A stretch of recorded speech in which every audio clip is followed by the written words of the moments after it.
Big news as Habs prospect Logan Mailloux has been officially cleared to play in the NHL. We'll be talking about that impact on the Montreal Canadiens this season, plus an article outlining some potential trade destinations for Casey DeSmith and why each one may or may not make sense for the Habs. So you'll want to stick around for this edition of Habs Digest. And the first thing is the big Logan Mailloux news, Jesse. He is officially cleared, at least according to Renaud Lavoie. Gary Bettman has not officially said anything about this, but, we know the whole situation around Logan Mailloux. He did a really terrible act when he was playing with the international team, and something he wholeheartedly regrets. He asked not to be drafted. The NHL said we'll have to wait and see when he's ready to come to the NHL whether or not we accept him. But as of today, Renaud Lavoie said he's hearing from multiple sources that Logan Mailloux has received the green light from the NHL to play for the Canadiens when his time will come. So this is the end of all speculation regarding his future. And we just go to another article saying, look, Logan Mailloux has really been on a good path over the past year. He's been, saying yeah, I made a mistake. I'm really trying to prove that I'm not that kind of person. I want to prove to my teammates, prove to everyone that I've changed myself and I'm doing the right thing. And it seems like his teammates, seems like staff, seems like everyone kind of agrees he's ready to play in the NHL. And that all came to Bettman, and he seemed to agree too. That's it. Definitely been putting in that work. Obviously not the best situation, not the best thing to kind of come into the professional career like that. But, he's definitely everything that's been asked of him to do. He's definitely been doing that. And you got to feel, while it's not the best, definitely when you're a teenager as a professional athlete, there's just so much more eyes on you, right? So hopefully he's able to learn from this, and just kind of come out of it being a better person. And I think what's so important as well is just to kind of consider is Gary Bettman's very important in this situation, but also his fellow peers, I would argue, is even more important of how they feel about the situation. Because we've seen examples in the past where if, a prospective player does something really egregious, like the team, a lot of the players, they'll ask for that player to go somewhere else. And we haven't really heard of anything that like that here in Montreal. Of course, that's not all finalized, but it seems like, he has been working on building a rapport with his teammates and just doing, all the right things there. So, I mean, it's now we can kind of concentrate a little bit more on the hockey side of things and, kind of the projection of where he's going to kind of be in the future as well, right? Which is very interesting as well. Yeah, there's no more caveats when we talked about him yesterday, right? There's no more caveats saying, well, if he's cleared and stuff, it's done. He is cleared. And while we're not going to dive too much into what he did, because what he did is still not good. We're not going to claim it is. But at the same time, like you said, Jesse, I think it's important when the locker room, I'm certain, we haven't heard anything from the Habs locker room saying, we don't want him here. That's happened in the NHL. We're not going to dive too much into that. But at the same time, he's ready to play for the Montreal Canadiens. Gary Bettman has cleared him, so it's time to start looking at the future. Time to start looking at our future potential power play specialist, and hope he can produce for the Habs. But Jesse, the maybe more interesting part of this video, while Logan Mailloux news is big, we're going to talk about some potential Casey DeSmith trade destinations, and we got a few of them to go through here. Now, Marc Dumont just the other day made an article saying, what are some teams that could be good fits for Casey DeSmith? Well, let's start with the first one that he mentioned in the entire article, Jesse, and that's the Anaheim Ducks. Now, this is interesting because, the Ducks have a bit of a question mark in net because John Gibson has basically said, look, I'm done with the Ducks. So you got to think he's going to move somewhere else. Well, they said he was done, and then he said, no, I didn't say that, but there's a lot of rumors that he'll probably be traded. They currently have Lukas Stofstall and Alex Stalock signed to contracts, but if that's the tandem heading into the season, there's not a lot of depth there. Two guys, Stalock is a career backup who's, been pretty solid. Lukas Stofstall is still pretty young, but okay. I feel like adding Casey DeSmith could be a nice little insurance policy for them. Yeah, if Gibson's on the move, I think that would definitely be a great move to bring Casey DeSmith in for them. That they definitely have, some cap room in comparison to a lot of other teams. It's really a process of elimination, right? With that flat cap at this point in time. So the Ducks, for that reason, could possibly be a good fit for Casey DeSmith. Yeah, and the Habs and Ducks have a bit of trade rapport with the Frédéric Allard trade happening just this year. I think it was Allard for Hillis, right? Something like that. So, hey, there's a bit of communication lines there, but that one's maybe not as interesting. Let's move on to the next one that we have. And this is kind of two locations. We have the Blues and Lightning, who are both probably in search of a backup. Now, with the Blues, it's maybe not so much as they have Joel Hofer. He's 23 years old. He had the same save percentage as DeSmith last year. But if you're St. Louis and you want to be at least a little competitive, we're not really sure how their roster is going to stack up this year and whether or not they're going to be making a big playoff push. But DeSmith has a bit more experience, right? And Hofer has almost none. He's only played 8 games in his career. While on the Lightning's hand, Jonas Johansson has played a handful of games as Colorado's backup, but really he has struggled to find his rhythm since coming into the league 4 years ago. I feel like these two teams, Jesse, especially maybe Tampa, might be looking for a nice experienced backup to add to their tandem. What do you think?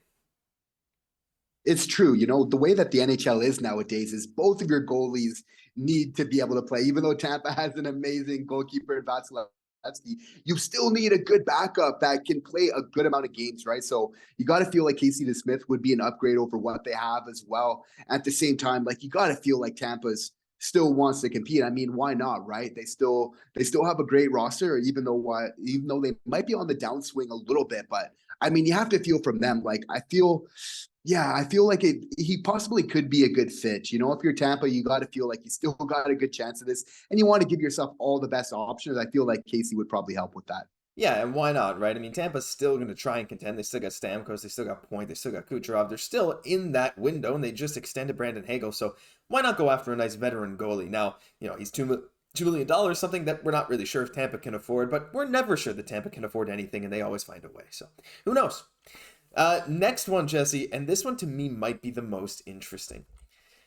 Things can and will change. Once the Winnipeg Jets trade Connor Hellebuyck, they may be in the market for a goaltender, which opens up another possibility. This one maybe holds the most ground to me because Connor Hellebuyck, you gotta think he's going to be on his way out of Winnipeg at some point. The team has just not succeeded the way they wanted to. Connor Hellebuyck, he wants to move to a team that's going to win. And if they move on from him and Winnipeg says, you know what, let's just go full rebuild or something, you stick around Cole Perfetti and you just kind of roll with it. Do they look for another goalie, a cheap goalie, a stopgap in the meantime before they get a nice prospect or a future number one if Hellebuyck is gone? And if they do, DeSmith has a little bit of experience as a Pittsburgh starter when Tristan Jarry was injured before, and he wasn't that bad. So I just really feel like if Connor Hellebuyck is moved, this is maybe the perfect trade partner. It's interesting. And even if he doesn't end up going to Winnipeg, I feel like Connor Hellebuyck and where he's going to go is kind of the determining factor in all of this. Other teams are looking what to do. He's a little bit of the bigger fish in this scenario, right? So they're waiting to see what happens here. And then that's going to affect how other teams react and kind of how they go from there. But I mean, with Casey DeSmith, the 912 save percentage over the last 5 years, he's definitely still has value in the NHL in a lot of ways, right? So you have to feel that he's going to be valuable to many a team. And with Winnipeg, obviously, like they still feel like they're a playoff team. They want to do whatever that they can. Connor's been a corner piece of that foundation for so many years, right? So they're going to definitely want to remedy that goalie situation. Obviously, he won't be the only answer, but we're seeing that so much more. It's really the tandem pairings really in the NHL right now. So maybe they'll try to do that and see how that works for them. Yeah, I mean, and it could work very well, right? There's a lot of question marks around a lot of teams in the league, especially in their goaltending situation. So that opens a lot up for Casey DeSmith. And you know what? Maybe before we end, let's talk about one other team that has an interesting goalie situation. And it's maybe not interesting in a bad way, and that's the Boston Bruins. They just had the Vezina winner in Linus Ullmark. They have a young, soon-to-be RFA, very good goalie in Jeremy Swayman. But if they end up going into the rebuild, they might want to sell off one of those guys, try and get something back. And if they decide to trade Ullmark, or maybe they decide to trade the younger guy Swayman to get some future assets, maybe Casey DeSmith could be a nice fit there. I know Boston and Montreal haven't had a ton of trades in the past, but do you think there's ever a possibility that Kent Hughes might pull the trigger there?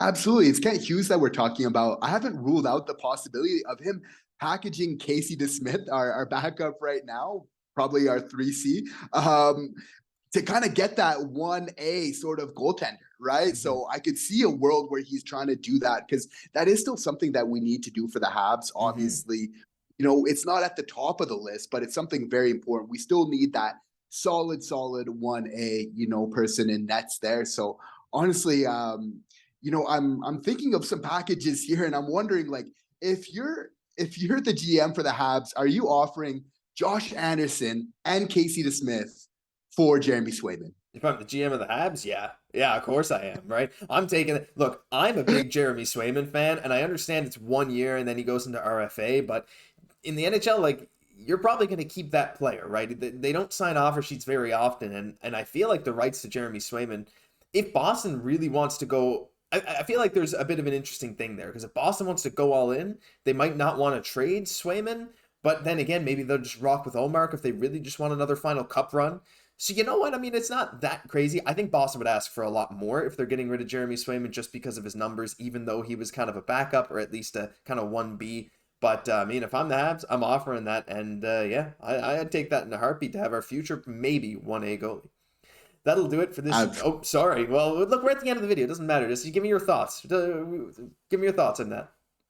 Oh no, I want that. We need to get our 1A. I like our boy Josh, but no, yeah. I definitely agree with you there. Do you think Swayman's going to be a 1A? I think he can. Like, it's not a huge sample size there, but I don't rule out that possibility. I think Kent Hughes, he's going to try and pivot in a way we might not see here, right? It's still something that needs to be done, whether we're trying to do that right away or kind of see what we got in Montembeault and maybe some other people in the ranks a little bit. But I mean, sooner than later, I mean, going for a 1A while you can, while not kind of breaking the bank, that's what's really interesting for me for Swayman. So even if we have to kind of sweeten that deal a little bit even more so to maybe make that happen in all likelihood, even though Josh Anderson's an amazing player, I mean, I'm open to something like that. Yeah, me too. I mean, like Swayman, again, he's probably a guy that Montreal's looking at, right? Thinking, well, he's going to be an RFA, but if you can snag him before he's an RFA so that you don't have to offer sheet him, right? Because if you have to offer sheet him, you're probably giving up a good amount of picks. If you can get him for something else, you say he's your future 1A, I think that would be an awesome decision. I'm a big Swayman fan, even though he's on Boston. And hey, the Alaskan native could be a nice fit in Montreal. But that'll do it, for real, for this news edition of Habs Digest. If you enjoyed, leave a like, comment, subscribe to the channel. Help us on the road to 10,000 subscribers. We'd really appreciate it. I'm Josh Gosse, for my co-host Jesse Poirier. We'll catch you in the next one.